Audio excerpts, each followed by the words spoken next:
Hi, in this episode I'm continuing work on the playtest level for my second playtest, which is planned for next week. The first playtest happened a few weeks ago and led to a major change in how the carriers behave. Originally, the carriers would physically move one tile per beat, meaning players had to carefully sync their movement to the rhythm. But that turned out to be a bit tricky and frustrating, so now the monsters are stationary and simply throw goods at their assigned beat. For this new playtest, I've added a simple dialogue system. Our central monster gives the player small tasks, starting with placing a mushroom collector. To make things a bit more interesting, not all monsters can be placed anywhere. Most of them require a specific tile type to function.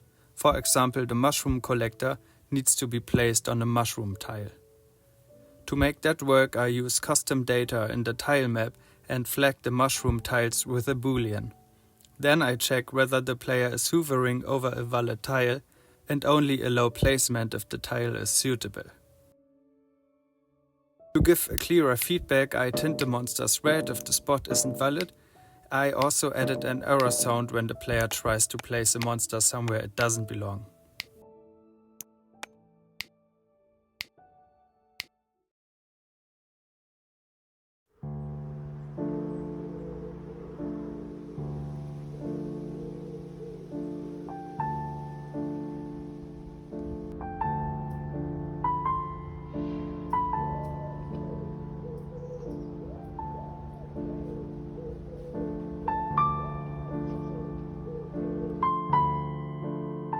Next, I started thinking about which production chain would make a good next step in complexity.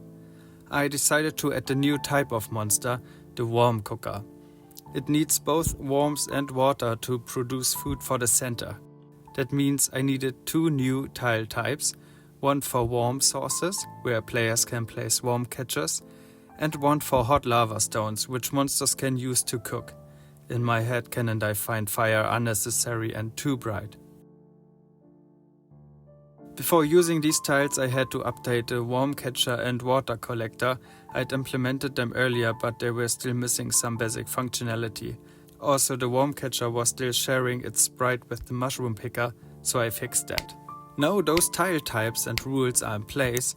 The player can only place worm catchers on worm tiles, water collectors on water tiles, and worm cookers on the heat sources. Every other placement is blocked. To make the worm cooker a bit more challenging, I thought it would be interesting if both required goods, worms and water, had to arrive on the same beat. This opens the door for more timing-based logic in the game. In the future, I also want to add support for goods to be delivered in a specific order, like water first and then worms.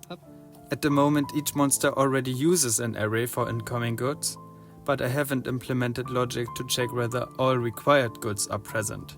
That's something I'll be working on next week. Thanks for watching this episode. If you have any ideas or feedback, feel free to leave a comment and see you next time.